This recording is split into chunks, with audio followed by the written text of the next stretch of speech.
बिस्मिल्लाहिर्रहमानिर्रहीम। आज तक के मुअज़्ज़ज़ नाज़रीन अस्सलामु अलैकुम। अब किस नंबर 33 मुलाहिज़ा फरमाएं। शानी की आंखें शिद्दत कर्ब से जलने लगी। इसकी समझ में कुछ नहीं आ रहा था कि यहाँ क्या हो रहा है। रंग वाली हवेली की मुलाजमा अनवरी यहाँ क्यों मौजूद है, वो खुद यहाँ क्यों और किसके वहाँ पर पाई जा रही है, यहाँ किस कुमाश के लोग मौजूद हैं। वो आंखें बंद करके बेड पर लेट गई और अपने ज़हन को इर्द गिर्द के माहौल से काट कर पुरसुकून करने की कोशिश करने लगी। 10-15 मिनट इसी तरह गुजरे, इतने में दरवाज़ा खुला और फिरदौस अंदर आ गई। इसे देखकर शानी फिर उठ बैठी। फिरदौस के हाथ में खाने की ट्रे थी, मगर जब इसने देखा कि नाश्ता भी वैसे का वैसा पड़ा है तो वो हैरान हुई। क्या बात है चौधरानी, आपने कुछ भी नहीं खाया? नहीं, मुझे अभी भूख नहीं है। अच्छा, मैं रख जाती हूँ, जब आपको भूख लगे खा लेना। उसने नर्म लहजे में कहा, मुझे कुछ नहीं खाना, ये सब ले जाओ यहाँ से। मुझे ये बताओ, मुझे यहाँ क्यों लाए हो, किस लिए लाए हो? शानी ने चीख कर कहा। इसकी आवाज़ बुलंद थी। न जाने क्यों ये अल्फाज अदा करते करते मोटी बूंदों की तरह आंसू उसकी सियाह आंखों से गिरने लगे। फिरदौस तरहम अमेज नजरों से देखने लगी। उसे ट्रे एक तरफ रख दी और दाईं बाईं देखकर धीमी आवाज में बोली, मुझे नहीं पता कि तुम कौन हो, कहाँ से आई हो। जाला ने तुम्हें चौधरानी जी कहा है, जाहिर है कि तुम मालिकों की कोई रिश्तेदारी हो। दरअसल यहाँ एक जाला के सिवा सभी मुलाजम नए हैं। मैं भी ज्यादा पुरानी नहीं हूँ। नए मालिक ने पहले सारे कारिंदे, नौकर और चौकीदार वगैरह बदल दिए हैं, बल्कि अब तो हर शय बदली हुई लगती है। नया मालिक कौन है? पुराने मालिक के बड़े भाई साहब। और पुराने मालिक कौन थे? अल्लाह बख्शे चौधरी फाखर। जो कुछ हमने सुना उससे तो यही पता चलता है कि कुछ महीने पहले मालिकों के पिंड में कोई बड़ा हादसा हुआ था। कहीं आग शाग लगी थी, उसमें बहुत से लोग मारे गए थे। इस कारखाने के मालिक चौधरी फाखर साहब भी मरने वालों में शामिल थे। अब उनके बाद उनके बड़े भाई साहब ने यहाँ का इंतजाम संभाला है। लेकिन क्या आपको इन बातों का पता नहीं है? शानी खामोशी से सर झुकाए बैठी रही। वो उस औरत को कैसे बताती कि वो जिस मरहूम का जिक्र कर रही है वो इसके सर का साईं था, और वो जिस आग की बात कर रही है वो इसके शोलों में से होकर गुजरी है। फिरदौस की बात सुनकर इसके ज़हन में खलचल मच गई। ये शुबा से पहले ही था कि शायद यही वो लाहौर वाला कारखाना है जहाँ फाखिर हर दूसरे तीसरे रोज दारपुर से सफर करके यहाँ पहुंचता था। अब फिरदौस की बात सुनकर यह शुबा यकीन में बदल गया था। चौधरी फाखिर का बड़ा भाई की तरह? शानी ने पूछा। इससे पहले कि फिरदौस इस बात का कोई जवाब देती या इस हवाले से कुछ कहती, इस बंद कमरे का दरवाजा खुला जिसमें थोड़ी देर पहले अनवरी को खींच कर ले जाया गया था। वो उल्टे हाथ से आंसू पूंछती निडाल सी बाहर निकल रही थी, खारी और टूटी हुई सी। एक लम्हा खिड़की के सामने रुककर उसने अपनी कमीज दुरुस्त की और लंगड़ाती हुई सेन की तरफ चली गई। यूं लगा जैसे वो अपने पीछे मंदिर पर दर्द की लकीर सी खींच गई है। शानी ने फिरदौस से पूछा, ये कौन है? किस्मत की मारी, इस जैसी पता नहीं कितनी इस चार दीवारी में आती जाती रही हैं। कोई नौकरानी है? फिरदौस ने इस बात में सर हिलाया। सुना है कि गांव में दुश्मनी का चक्कर है, ये बेचारी उसी लपेटे में आई हुई है। अल्लाह माफ करे, अल्लाह हर किसी को ऐसी आफतों से बचाए। फिरदौस ने 2-3 बार कानों को हाथ लगाए और उस रुख पर देखने लगी जिधर अनवरी गई थी। क्या इसे चौधरी फाखर का भाई पकड़ कर लाया है? बस यही समझ ले, बड़ा जुल्म हुआ है इसके साथ। मालिक के कारिंदों ने पूरे 3 दिन तक इसे छत से उल्टा लटकाए रखा है और डंडों से मारते रहे हैं। अल्लाह माफ करे, इसकी चीखें बाहर बड़ी सड़क तक जाती थी। फिर एक दिन तो बेचारी को नंगा करके बर्फ पर लिटा दिया था इन्होंने। ये अपने बच्चों को याद करती थी और साथ साथ कारिंदों की मिन्नतें करती थी कि वो इसे जान से मार दें। क्यों ऐसा किया उन्होंने इसके साथ? ठीक बात का तो पता नहीं, बस यही सुना है कि मालिक इससे किसी औरत का पता पूछते थे। ये कहती थी कि मैं नहीं जानती। बड़ी मुश्किल से जान छूटी बेचारी की, पर अभी पूरी तरह छूटी कहाँ है। इसे यहाँ लाकर बांध कर रखा हुआ है मालिकों ने, वापस नहीं जाने देते। रात को ऊपर वाले कमरे में इसके रोने की आवाजें आती हैं। अपने बच्चों के नाम ले लेकर उन्हें याद करती है। एक को गड्डी के नाम से बुलाती है, एक को काका कहती है। अभी से एक बंदा खींचातानी कर रहा था। शानी ने कहा, एक बंदा? फिरदौस ने अजीब से अंदाज में सर हिलाया। यहाँ कई बंदे ऐसा करते हैं, सबके लिए खिलौना बनी हुई है, जिसका जी चाहता है खींच कर ले जाता है। ऊपर से खोते की तरह काम भी करती है सारा दिन।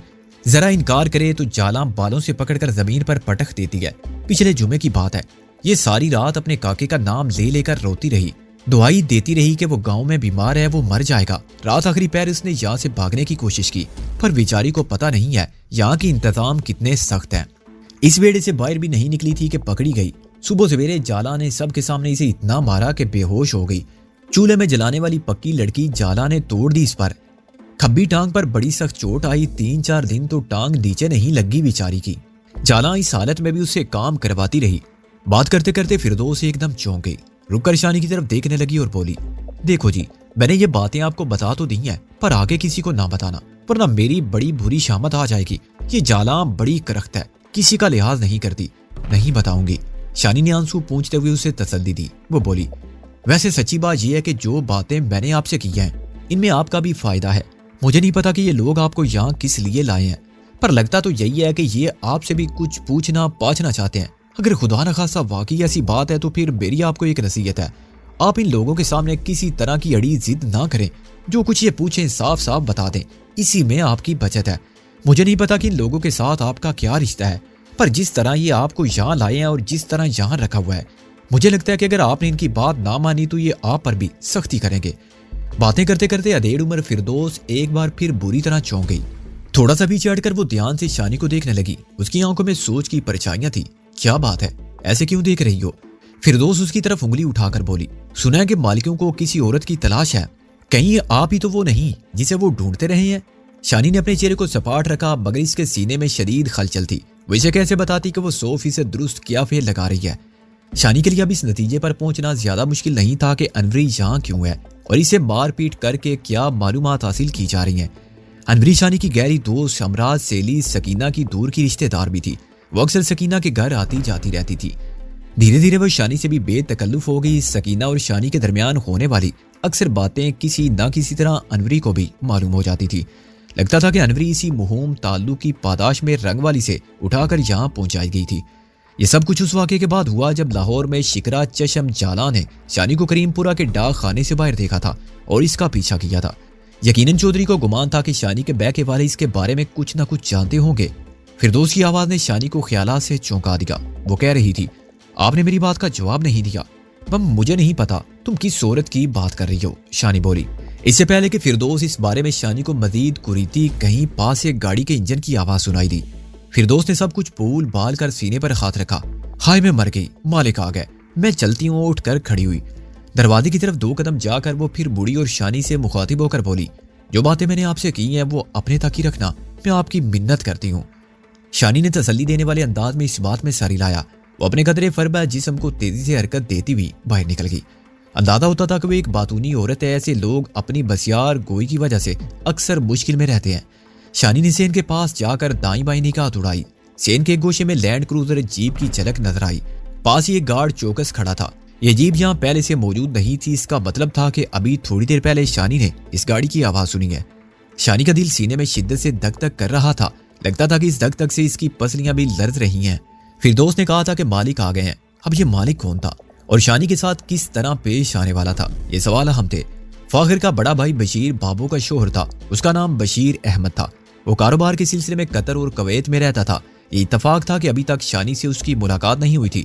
हानारपुर की हवेली में उसकी तस्वीर वगैरह शानी ने देख रखी थी। बाबा और मुन्ना वगैरह से उसकी बातें भी सुनी थी। गालमन इस लैंड क्रूजर में वही यहाँ पहुंचा था।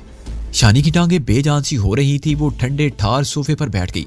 एक खफीफ कपकपी इसके पूरे जिस्म को जकड़ती जा रही थी। इसे रह रहकर बाबू का ख्याल भी आ रहा था। अगर बशीर अहमद यहाँ था तो क्या बाबू भी यहाँ आसपास मौजूद थी? क्या वो जानती थी कि शानी यहाँ मौजूद है? क्या वो हमेशा की तरह इसकी मदद और तरफदारी कर सकती थी? इंतजार हमेशा कठिन होता है और जब ये इंतजार किसी बुरे वक्त का हो तो इसकी कठिनाई कई गुना बढ़ जाती है। शानी सहमी हुई सी किसी आहट का इंतजार कर रही थी। बिलाखिर आहट पैदा हुई। यह कई कदमों की चाप थी। 3-4 अफराद कमरे की तरफ बढ़ रहे थे। फिर दरवाजा खुला। शानी ने एक जवान साल शख्स को देखा। वो सुर्ख तय बंद और इसी तरह की रेशमी कमीज में था। कमीज पर चमकदार लाइनें थी और कढ़ाई की गई थी। उस पर वास्कट थी। एक लंबी चादर उसके कंधों पर दोनों तरफ झूल रही थी। इस शख्स के पीछे जाला और 2 मुसल्ला अफराद भी दिखाई दे रहे थे। सुर्ख कमीज वाले ने हाथ के इशारे से बाकी 2 अफराद को वापस भेज दिया और खुद अंदर आ गया। शानी के जिस्म में जुरजुरी पैदा हुई। अंदर आने वाले के साथ एक देवअकल कुत्ता भी बेतकल्फी से अंदर आ गया और शानी की तरफ देखकर अजीब भयानक आवाज निकालने लगा। यह आवाज एक लंबी और मुसलसल गूंज की तरह थी। शानी सिमटकर एक गोशे में हो गई। नुवार ने खतरनाक सूरत वाले कुत्ते को हल्की सी डांट पिलाई और वह शानी से पीछे हटकर इत्मीनान से एक कोने में बैठ गया। नुवार जलती हुई तेज नजरों से शानी को देखता रहा। एक लम्हे के लिए शानी को लगा कि वो बशीर अहमद नहीं कोई और है, मगर दूसरी लम्हे वो उसे बशीर अहमद लगा। शायद वो तस्वीरों की निस्बत कुछ मोटा हो गया था। बाल भी जरा लंबे नजर आ रहे थे। वो बोला तो उसके बारी बरकम देहाती लहजे में दुनिया भर का जहर भरा हुआ था। उसने कहा, मैं लंबी चौड़ी बात करने का आदी नहीं हूँ। 2 टोक बात करता हूँ और 2 टोक ही सुनना चाहता हूँ। हवेली में तुम्हारी हैसियत बहू की थी, मगर आग लगने के बाद तुम चोरों की तरह हवेली से गायब हो गई। कई माह गुजरने के बाद इत्तफाक से तुम्हारी सूरत लाहौर शहर में नजर आई। वहां भी तुमने जालां को देखकर भागने की कोशिश की, ऐसा क्यों किया तुमने? शानी खामोशी से सर झुकाए बैठी रही। वो एकदम कुर्सी घसीट कर शानी के बिल्कुल सामने आ बैठा। उसके सर में लगे खुशबूदार तेल की बू सीधी शानी के नथनों में घुसी। इस मर्तबा उसका लहजा ज्यादा खतरनाक था।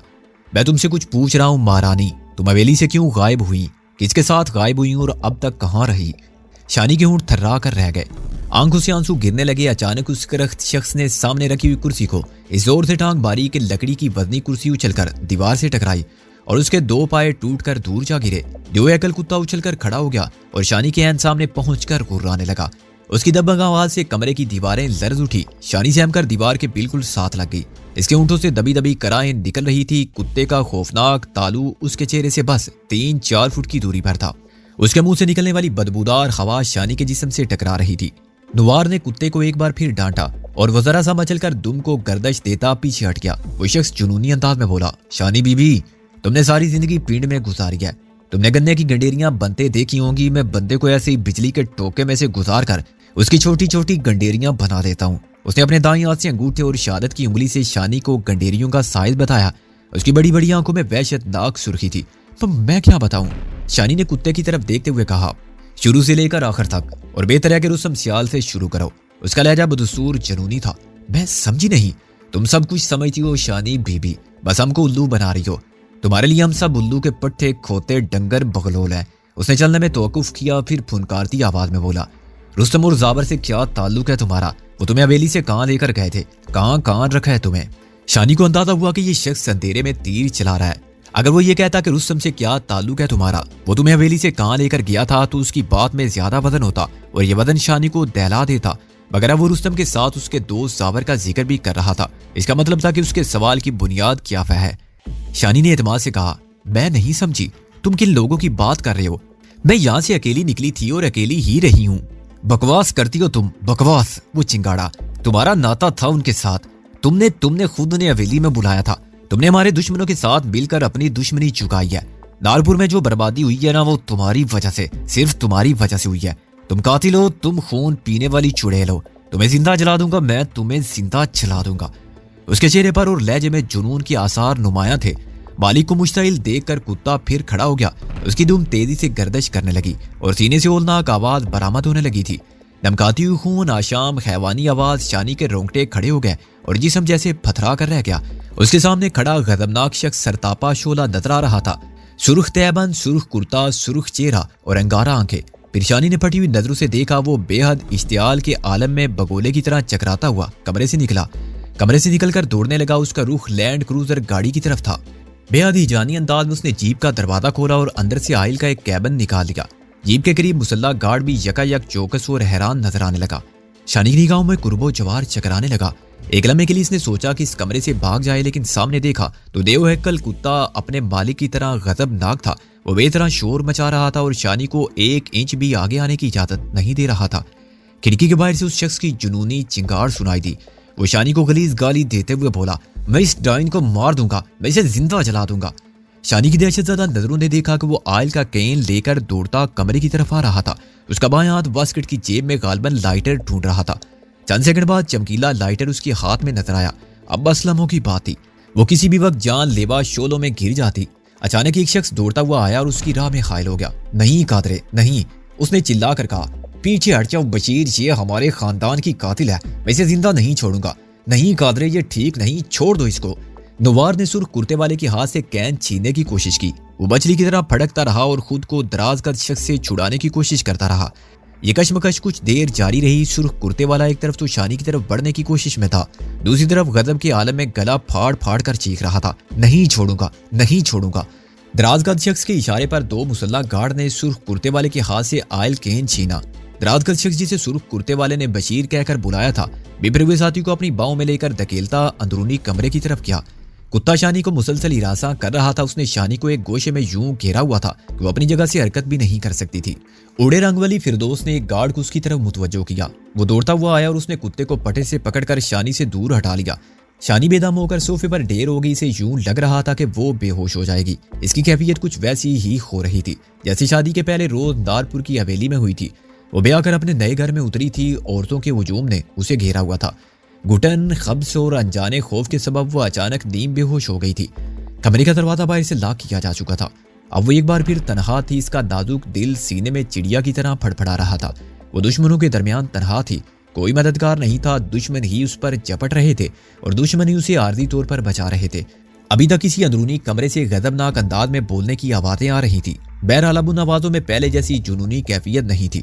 सुर्ख कपड़ों वाले ने दराज का शख्स को बशीर कहकर पुकारा था, जबकि बशीर ने उसे कादरे के नाम से मुखातिब किया।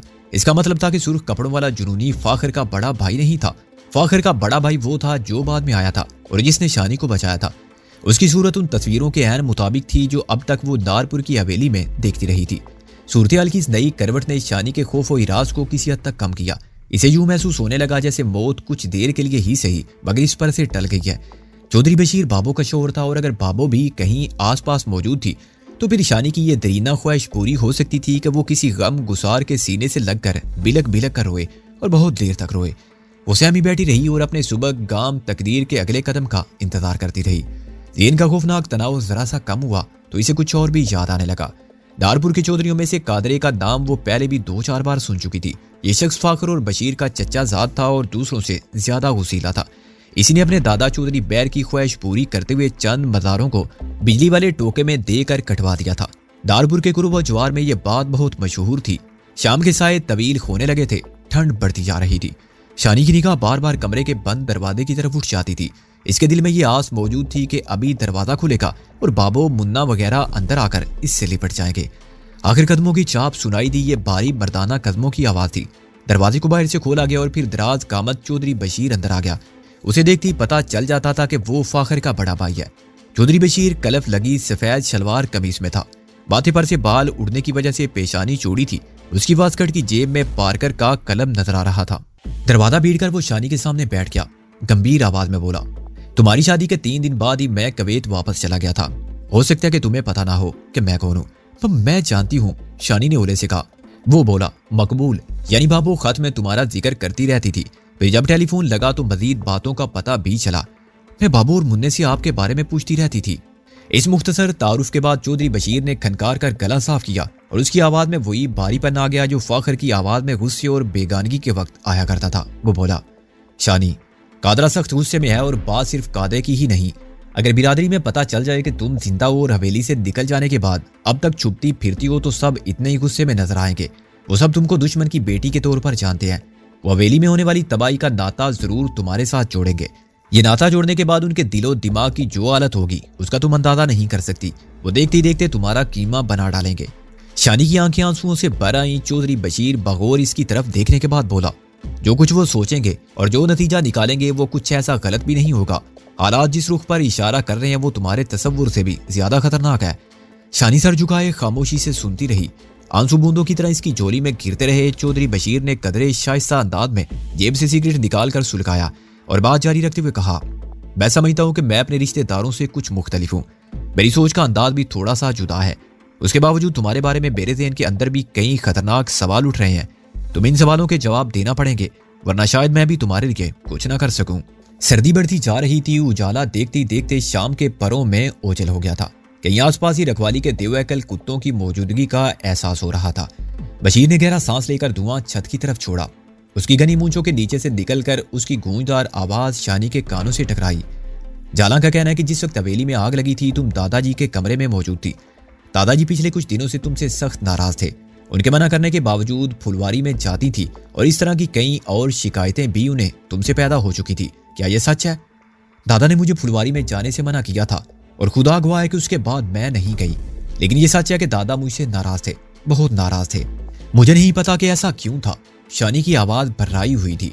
चौधरी बशीर बोला, जिन लोगों ने भी हवेली पर हमला किया वो सीधे उस कमरे में पहुंचे जहां तुम दादाजी के साथ मौजूद थी। ऐसा क्यों कर हुआ? यूं लगता है जैसे वो तुम्हें छुड़ाने के लिए हवेली में आए थे। इस सवाल के साथ ही शानी के ज़हन में नगीना की पूरी इसरार छवि उभरी और वो सब कुछ याद आया जो नगीना के हवाले से पेश आया था और शानी के लिए अब तक कतई तौर पर नाकाबिले फहम था। शानी ने अपने अंदरूनी एहसासात छुपाए और चेहरे को हत्तल इम्कान नॉर्मल रखते हुए बोली, इसको इत्तफाक ही कहा जा सकता है भाईजान। मुझे कुछ पता नहीं वो कौन लोग थे, क्या चाहते थे। दादाजी के कमरे में कितने बंदे घुसे थे? सिर्फ एक था। उसने अपना चेहरा कपड़े में छुपाया हुआ था। पहले उसने अकबरे की गर्दन पर खंजर मारा, फिर दादा पर हमला किया। उसने दादा को खंजर मारे और वो अपनी व्हील चेयर पर ही तड़पने लगे। मैं उनकी तरफ बढ़ी। इतने में गोदाम की तरफ बड़ी जोर के धमाके हुए और आग भड़कती नजर आई। फिर एक जलता हुआ ड्रम खिड़की तोड़कर कमरे में आ गिरा। हर तरफ आग और धुआं फैल गया। मैं फाखर को आवाजें देने लगी मगर वो कमरे में नहीं थे। मैं उनको ढूंढती हुई बाहर भागी। बाहर अभी तक गोलियां चल रही थी। धुएं और अंधेरे में कुछ पता नहीं चल रहा था कि मैं किधर जा रही हूँ। उसके बाद क्या हुआ